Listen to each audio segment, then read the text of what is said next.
지금 이 순간, 당신은 어떤 몸으로 하루를 시작하셨나요? 눈을 뜨고 침대에서 천천히 몸을 일으키는 그 몇 초 사이, 허리에서 느껴지는 묵직한 통증, 잘 펴지지 않는 무릎, 그리고 갑자기 뒤통수를 타고 올라오는 어지러움까지 어느 순간부터 내 몸이 더 이상 내 마음 같지 않다는 걸 우리는 조용히 받아들이게 됩니다. 하지만 그런 날들이 쌓이다 보면 두려움이 엄습합니다. 나는 언제까지 이렇게 살아갈 수 있을까? 혹시 남에게 폐를 끼치게 되는 건 아닐까? 내가 나를 돌보지 못하게 되는 그날은 어느새 찾아오는 건 아닐까? 누구도 그 시기를 정확히 알 수 없기에 우리는 더 불안해집니다. 서울 강북의 한 보건소에서 일하는 건강관리사 이정아 씨는 이런 얘기를 해준 적이 있습니다. 어르신들 중에 병원엔 안 오시면서도 집에서는 자주 넘어진다는 분들이 많아요. 한두 번은 괜찮지만 한 번 크게 넘어지면 그 이후론 걷는 것조차 힘들어지죠. 걷지 않으면 근육은 빠지고 근육이 빠지면 낙상이 늘고 크게 반복되면 몸은 급속도로 노화됩니다. 이것이 지금 많은 70대가 두려워하는 현실입니다. 하지만 여기에 조금은 희망이 되는 이야기가 있습니다. 70이 넘도록 마을 앞 공원을 매일 걷는 이한구 어르신은 지팡이 하나 없이 매일 30분 이상을 걷습니다. 아직도 허리를 곧게 펴고 사람들과 눈 마주치며 인사를 건네죠. 그 어르신의 비결은 대단한 게 아닙니다. 그냥 가만히 있으면 더 늙을까봐 아무리 피곤해도 한 번은 걷고 들어가요. 이 말이 처음엔 가볍게 들릴 수 있습니다. 하지만 80 가까운 나이에 이 말을 실천하는 건 절대 쉬운 일이 아닙니다. 현직 내과 의사인 김정호 박사는 이한구 어르신과 같은 사례를 접할 때마다 이런 말을 반복합니다.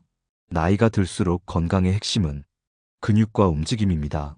하루라도 움직이지 않으면 그 하루가 노화의 속도를 2배로 높입니다. 이 말은 의학적인 사실이기도 합니다. 실제로 노인이 입원해 단 며칠만 침대에 누워 있어도 근육은 빠르게 사라지고 그 전의 상태로 회복되는데 몇 달이 걸리기도 하죠. 그렇다면 우리가 지금 할 수 있는 일은 대단한 운동을 배우는 것이 아닙니다. 그저 매일 한 번 더 걷는 것, 엘리베이터 대신 계단을 이용하는 것, 앉아 있을 때 발끝으로 가볍게 바닥을 두드려 보는 것, TV를 보며 팔을 몇 번만 올렸다 내리는 것, 그 모든 게 노화를 늦추는 행동이 됩니다. 그리고 그 습관이 당신의 삶을, 당신의 내일을 지켜줄 것입니다. 중국 철학자 노자는 이런 말을 남겼습니다. 천하에 부드럽고 약한 것이 단단하고 강한 것을 이긴다. 근육이 딱딱하고 강해야만 노화를 막을 수 있는 것이 아닙니다. 작지만 꾸준한 움직임, 부드럽고 지속적인 습관이 강한 시간의 흐름을 거스르기도 합니다. 몸을 움직인다는 것은 당신의 삶에 대해 여전히 책임지고 있다는 선언입니다. 아직 늦지 않았습니다. 당신은 오늘도 스스로를 지킬 수 있습니다. 서울 송파구에 사는 이른한 사례 박순남 할머니는 지난 겨울 큰 결심을 하나 하셨습니다. 올해는 반드시 친구를 다시 만나자. 코로나 이후로 집 밖을 나가지 않았던 순남 할머니에게 이건 꽤 큰 결심이었습니다. 하지만 문제는 예전처럼 걷는 게 쉽지 않다는 거였습니다. 버스를 타기 위해 몇 걸음만 걸어도 숨이 차고 무릎이 덜덜 떨리곤 했죠. 할머니는 고민 끝에 매일 아파트 단지를 한 바퀴 돌기 시작했습니다. 천천히 숨이 차면 잠시 멈춰서 하늘을 올려다보며 호흡을 가다듬고 다시 한 걸음 내딛는 일. 그 작은 행동이 순남 할머니의 삶을 바꾸기 시작했습니다. 처음엔 단지 한 바퀴 도는 것도 힘들었는데 한 달쯤 지나니까 어느새 2바퀴도 거뜬하더라고. 버스도 혼자 탈 수 있게 됐고 지금 순남 할머니는 친구들과 월 1회씩 도서관 근처에서 만남을 이어가고 있습니다. 그저 친구를 만나기 위해 시작한 걷기였지만 그 선택은 몸뿐 아니라 마음까지 되살려 주었습니다. 노화를 늦추는 두 번째 비법은 바로 관계를 포기하지 않는 것입니다. 현직 의사 김정호 박사는 몸을 움직이는 것만큼이나 사람과의 관계를 지속하는 것도 노화를 늦추는 중요한 요소라고 말합니다. 외로움은 몸에 염증을 일으키는 가장 큰 원인입니다. 사람과 대화하지 않으면 뇌는 빠르게 늙습니다. 말이 줄어들면 표정도 줄고 감정도 둔해지죠. 우리가 웃지 않는 날이 많아질수록 얼굴의 근육은 굳고 생각의 회로도 단조로워집니다.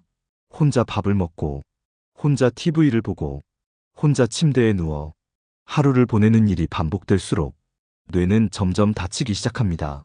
그래서 사람과의 관계를 유지하는 것은 단순한 정서의 문제가 아니라 건강과 직결된 문제입니다. 혼자 있는 걸 즐긴다며 사람을 피하고 계신가요? 혹은 이젠 귀찮다는 이유로 모임을 끊고 계신가요? 그 선택이 조용히 당신의 몸을 늙게 만들고 있을지도 모릅니다. 여기서 중요한 건 수많은 사람과 친하게 지내는 것이 아닙니다. 단 한 사람이라도 좋습니다. 마음을 나눌 수 있는 존재, 안부를 물을 수 있는 사람, 기다려주는 누군가가 있다는 것. 그 사실이 우리를 살아있게 만듭니다. 경북 의성에서 홀로 사는 김호석 할아버지는 매일 저녁 같은 시간에 창문을 열고 옆집 아들에게 손을 흔듭니다. 그 아이는 학교에서 돌아오며 할아버지에게 인사를 하지요. 하루에 딱 한 번 누가 내 이름을 불러주는 것만으로도 참 고마운 날이야. 할아버지의 그 말은 외로움 속에서도 따뜻함을 지켜내려는 마음이 담겨 있었습니다. 관계는 때로는 식사보다, 약보다 더 강한 치료제가 됩니다. 아리스토텔레스는 이런 말을 남겼습니다. 인간은 본래 사회적 동물이다. 우리가 누군가를 그리워하고 함께 있고 싶어 하는 이유는 몸이 본능적으로 자신을 지키기 위한 행동을 택하고 있기 때문입니다. 마음을 닫고 지내는 하루가 몸을 병들게 하고 있다는 사실 기억해야 합니다. 그러니 하루 한번 누군가에게 전화를 걸어보세요. 오늘 하루 당신이 가장 먼저 이름을 떠올린 그 사람에게 안부를 묻는 것부터 노화를 늦추는 하루가 시작됩니다. 올해 76이 된 유재철 어르신은 매일 아침 6시면 책상 앞에 앉습니다. 스마트폰 알람 소리에 일어나 전날 읽던 책의 한 구절을 노트에 옮겨 적고 그 문장에 대해 자신의 생각을 덧붙입니다. 이 일은 벌써 5년째 이어지고 있습니다. 나이 들어서 뭘 외운다고 하니까 다들 웃더라고. 근데 가만히 앉아서 생각 하나 정리하는 것만으로도 내 정신이 선명해지는 걸 느껴. 제철 어르신은 책에서 배운 말들을 그날 마을회관에서 친구들과 나누기도 합니다. 이 작은 공부가 그에게는 하루를 살아가는 에너지가 됩니다. 현직 의사 김정호 박사는 이렇게 말합니다. 노화는 몸에서 시작되는 게 아니라 마음과 뇌에서부터 시작됩니다. 생각이 멈추면 몸도 따라 멈춥니다. 노화를 늦추는 세 번째 비법은 바로 생각을 멈추지 않는 것입니다. 생각을 멈추지 않는다는 건 공부를 계속하라는 말이 아닙니다. 단지 새로운 것을 보려 하고 들으려 하고 느끼려는 태도를 말합니다. 우리는 어느 순간부터 배우는 걸 멈춥니다. 그동안 살아온 시간으로 세상을 판단하고 이젠 굳이 더 아플 필요 없다고 그냥 익숙한 방식대로 살아가려 하죠. 하지만 그 익숙함이 생각의 문을 닫고 세상의 색깔을 바래게 만듭니다. 수십 년을 교직에 있던 윤경자 선생님은 퇴직 후 처음으로 꽃꽂이를 배우기 시작했습니다. 교단에 서 있을 땐 꽃은 늘 칠판 옆 장식이었지. 근데 막상 내 손으로 꽃을 다듬다 보니 그 안에 작은 세계가 있다는 걸 처음 알게 된 거야. 그녀는 지금도 주말마다 꽃을 사러 시장에 갑니다.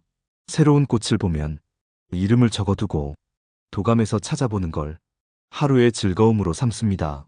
이 모든 일이 노화를 멈추는 건 아닙니다. 하지만 그 속도를 확실히 늦춥니다.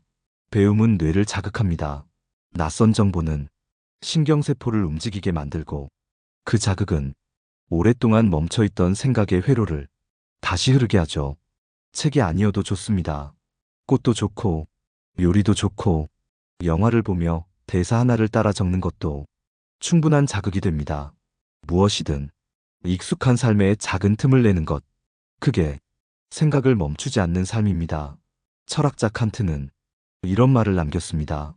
생각 없는 경험은 공허하고 경험 없는 생각은 맹목이다. 노년의 삶은 그동안 축적된 경험으로 채워져 있지만 그걸 바탕으로 새로운 생각을 하지 않으면 우리의 하루는 그저 어제의 반복일 뿐입니다. 당신은 오늘 무엇을 처음 보셨나요? 무엇을 새롭게 느끼셨나요? 생각을 멈추지 않는 하루가 당신의 시간을 조금 더 선명하게, 당신의 정신을 조금 더 단단하게 지켜줄 것입니다. 삶은 아직도 배울 게 많다는 사실을 인정하는 순간 다시 살아 움직이기 시작합니다. 서울 구로동의 아파트 단지에서 이른 아침마다 노랫소리가 들리는 집이 있습니다. 74세 이지은 할머니는 매일 아침 라디오를 틀고 따라 부르며 집안일을 시작합니다. 먼저 커튼을 활짝 열고 바람을 들이마신 뒤 창밖을 보며 목을 풀고 오늘은 어떤 하루가 될까 혼잣말을 건네며 하루를 연극처럼 시작합니다. 지은 할머니는 혼자 사십니다. 남편은 오래전 세상을 떠났고 자식들은 외국에 있어 손주 얼굴도 영상통화로만 보는 삶이지만 그녀는 늘 밝고 경쾌합니다. 속으론 허전하지. 그래도 혼잣말이라도 하고 노래라도 부르면 내 마음이 내 말을 듣는 것 같아. 현직 의사 김정호 박사는 이 지점에서 한 가지 중요한 조언을 덧붙입니다. 노화를 늦추는 네 번째 비법은 감정을 밖으로 표현하는 것입니다. 말하지 않는 감정은 몸 안에 머물며 병이 됩니다. 누구나 슬프고 누구나 외롭고 누구나 마음속에 정리되지 않은 감정을 안고 살아갑니다. 하지만 우리는 나이 들어서 이런 말하면 창피하지 않을까? 자식들한테 부담 줄까봐 하는 생각으로 감정을 삼키고 감춰버립니다. 그런데 그렇게 삼킨 말들은 몸속에 남아 염증을 일으키고 심장을 뛰게 하고 속을 아프게 만들며 결국 병이 됩니다. 실제로 감정을 억누르는 습관이 있는 사람일수록 고혈압과 심장질환 위험이 높다는 연구 결과도 있습니다. 마음을 표현한다는 건 결코 유치하거나 불필요한 일이 아닙니다. 마음을 말로 꺼내는 사람은 스스로를 가장 잘 돌보는 사람입니다. 충북 제천에서 혼자 사는 유희봉 할아버지는 손으로 일기를 씁니다. 매일 밤 그날 있었던 일, 마음에 걸린 말, 누군가의 표정, 자신의 반응을 적으며 그날의 감정을 정리합니다. 종이에 쓰면 마음이 정리돼 말로 못했던 것도 글로는 참 잘 나와. 할아버지는 그 노트를 자식에게도 보여주지 않습니다. 그저 자신의 마음을 자신이 들여다보는 용도일 뿐. 이런 습관이 희봉 할아버지의 건강을 지켜줬습니다. 우리는 종종 자신의 감정을 무시한 채 하루를 살아갑니다. 그래야 어른 같고 그래야 괜찮은 사람인 것 같으니까요. 하지만 나이 들수록 감정을 표현하는 것이야말로 가장 건강한 모습입니다. 소리내어 웃고 때론 울고 때론 분노하고 그러고 나서 다시 평온해지는 것. 그건 우리 몸이 스스로를 회복시키는 과정입니다. 맹자는 이런 말을 남겼습니다. 슬픔은 마음의 병이요. 병은 형체에까지 미친다. 마음의 병은 곧 몸의 병이 되며 반대로 마음을 풀어주면 몸도 함께 풀어집니다. 지금 당신은 어떤 감정을 안고 있나요? 혹시 누구에게도 하지 못한 말이 있나요? 오늘 밤 그 말을 당신 자신에게라도 작게 속삭여 보세요. 말하지 않으면 사라지는 게 아니라 더 깊이 남습니다. 말해야 가벼워집니다. 감정을 나누는 하루가 당신을 병들게 하던 시간들을 조금씩 녹여줄 겁니다. 부산 해운대에 사는 73살의 김만수 어르신은 하루에 3번 거울을 봅니다. 아침에 일어나 세수하고 점심 먹고 산책 가기 전에 그리고 잠자리에 들기 직전 내 얼굴이 어떤지 내 눈빛이 흐려지진 않았는지 나를 매일 확인하는 일이야. 만수 어르신은 사람을 만나지 않아도 늘 머리를 단정히 빗고 옷에 먼지가 묻지 않도록 조심합니다. 내가 나를 함부로 다루면 남들도 나를 함부로 대하더라고. 이 말에는 나이 들어서도 자신을 존중하는 태도가 삶을 얼마나 단단하게 만드는지를 알게 해줍니다. 현직 의사 김정호 박사는 노화를 늦추는 마지막 5번째 비법으로 자기 돌봄을 꼽습니다. 자기 돌봄은 단순히 몸을 씻고 음식을 챙겨 먹는 것에 그치지 않습니다.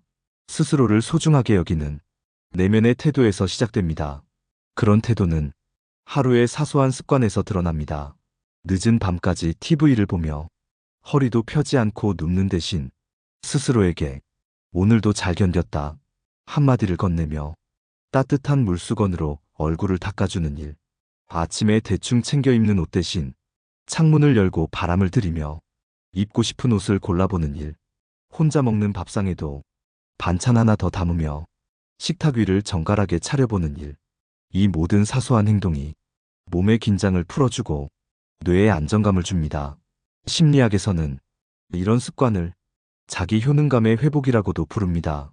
스스로를 잘 돌본다는 건 내가 여전히 내 삶의 주인이라는 사실을 몸에게 알려주는 신호이기 때문입니다. 경기도 수원에 사는 최영자 할머니는 매일 저녁이면 자신에게 편지를 씁니다. 그날 있었던 일 중 감사했던 일을 하나씩 적어나가는 습관이죠. 혼자 살다 보면 좋은 일이 있어도 누구랑 나눌 수가 없잖아. 그래서 나랑 나누기로 했지. 내가 내 편이니까. 그 편지는 아무도 보지 않지만 그 속에는 삶을 사랑하는 마음이 고스란히 담겨 있습니다. 사람은 자기 자신을 어떻게 대하느냐에 따라 노화의 속도가 달라진다고 합니다. 나를 소홀히 하면 몸도 마음도 점점 그 소홀함을 닮아갑니다. 하지만 내가 나를 따뜻하게 대하면 그 따뜻함이 몸 구석구석을 감싸 안습니다. 공자께서는 이런 말씀을 하셨습니다. 자기를 이기고 예를 회복하는 것, 그것이 바로 인이다.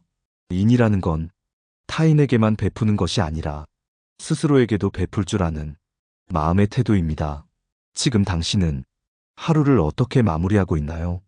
혹시 지친 몸을 끌고 그저 잠에 눕는 걸 반복하고 있진 않나요? 오늘만큼은 따뜻한 물 한 잔을 천천히 마셔보세요.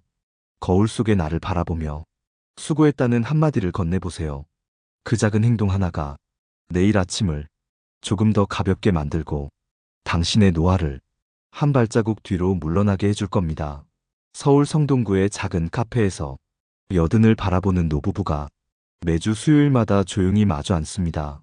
두 분이 함께 오는 시간은 점심을 막 지난 오후 2시쯤. 늘 같은 자리, 창가 옆 의자에 앉아 따뜻한 아메리카노를 천천히 마십니다. 누가 봐도 말수가 적은 두 분이지만 그 속엔 깊은 교감이 흐릅니다. 여보, 오늘은 당신 표정이 밝네. 그래요. 오늘 아침에 작은 참새 한 마리가 창턱에 와 앉았거든. 그런 소소한 말들 속에서 서로를 돌보고 또 살아갑니다. 노화를 늦추는 5가지 비법들 가운데 우리가 가장 간과하기 쉬운 건 바로 일상의 정서적 리듬입니다. 정서란 그날의 감정에 따라 흔들리는 마음이 아니라 오랜 세월을 통해 내면의 자리를 잡은 온기입니다. 그 온기는 혼자서는 지키기 어렵습니다. 소소한 일상과 누군가와의 나눔 속에서 비로소 살아 숨쉬게 됩니다. 김정호 박사는 말합니다. 감정의 온도는 몸의 건강과 직결됩니다. 기쁨이 많은 사람은 염증 수치도 낮고 우울이 오래가는 사람은 면역력이 떨어집니다. 이건 단순한 이론이 아닙니다. 당신도 느끼셨을 겁니다. 속상한 날엔 밥맛이 없고 마음이 편안한 날엔 소화도 잘 되는 것처럼 마음의 상태는 몸의 기능과 밀접하게 연결돼 있습니다. 일본의 한 연구에서는 하루 10분씩 감사하는 마음을 기록한 노인들이 6개월 뒤 면역세포 활성도가 확연히 높아졌다는 결과가 나왔습니다. 그 작은 감정의 리듬이 노화를 늦추는 열쇠가 된 셈입니다. 경남 밀양에서 홀로 사는 유정순 할머니는 매일 저녁 창밖을 보며 속으로 인사를 건넵니다. 오늘도 고맙습니다. 내 몸도, 이 날씨도, 이 조용한 집도, 그 조용한 감사가 할머니의 마음을 지탱해 줍니다. 그 누구도 몰랐던 혼자의 기도이자 고백이 그녀에게는 세상과 다시 이어지는 끈이 되는 거죠. 우리는 흔히 나이 들면 외로워진다고 말합니다. 하지만 외로움이 찾아오는 게 아니라 우리가 스스로 세상과의 연결을 끊어버리는 경우가 많습니다. 마음의 창문을 닫으면 바람도 햇살도 들어올 수 없습니다. 감정의 흐름은 항상 밖으로 이어져야 합니다. 말하지 않아도 눈빛으로 전하고 글로도 남기고 노래로도 풀어낼 수 있습니다. 소설가 김우는 말은 존재의 집이다 라는 말을 남겼습니다. 우리가 느끼는 감정이 그저 지나가는 것이 아니라 존재의 흔적이라는 뜻이죠. 그러니 오늘 마음이 흔들린다면 그걸 억누르지 말고 흘려보내주세요. 작은 감정 하나에도 당신의 삶이 담겨 있고 그 삶을 표현할 수 있다는 건 여전히 살아 숨쉬고 있다는 증거니까요. 노화를 막는 건 특별한 약도 거창한 치료도 아닙니다. 그저 오늘 하루 당신 마음의 온도를 조금 따뜻하게 지켜주는 것, 그 작은 행동이 시간을 천천히 흐르게 만들고 당신의 삶을 오래도록 건강하게 지켜줄 것입니다. 지금까지 우리는 노화를 늦추는 5가지 비밀을 함께 나눠왔습니다. 첫째, 몸을 움직이는 습관으로 근육을 지키는 것. 계단 한 칸을 오르는 일부터 하루 한 번 산책을 나서는 일까지 그 모든 움직임이 당신의 몸을, 당신의 삶을 더 단단하게 붙잡아 줍니다. 둘째, 사람과의 관계를 포기하지 않는 것. 말 한마디, 전화 한 통, 짧은 인사 속에서 당신은 외로움을 견디는 게 아니라 다시 살아 숨쉬게 됩니다. 셋째, 생각을 멈추지 않는 태도.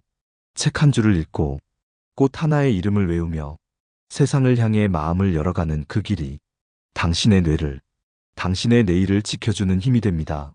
넷째, 감정을 억누르지 않고 있는 그대로 표현하는 것. 말로, 글로, 눈빛으로라도 마음을 나누는 일이 병든 시간을 치유하는 시작이 됩니다. 다섯째, 스스로를 존중하고 돌보는 태도. 하루를 대충 넘기지 않고 내 마음을 살피고 내 몸을 다정히 대하는 그 순간이 노화를 가장 늦추는 강력한 선택이 됩니다. 이 모든 이야기는 다름 아닌 당신의 삶에 대한 이야기였습니다. 당신이 그동안 얼마나 치열하게 살아왔는지, 그 시간들이 얼마나 무겁고 또 아름다웠는지, 그 속에서 이제는 조금 더 나를 위하고 조금 더 나를 지키는 삶으로 나아가길 바라는 마음으로 이 방송을 준비했습니다. 몸이 늙는 것을 막을 수는 없습니다. 하지만 마음이 늙지 않도록 그 마음의 숨결을 하루하루 살펴줄 수는 있습니다. 지금 이 방송을 듣고 계신 당신도 이미 그 변화의 첫걸음을 내딛고 있는 중입니다.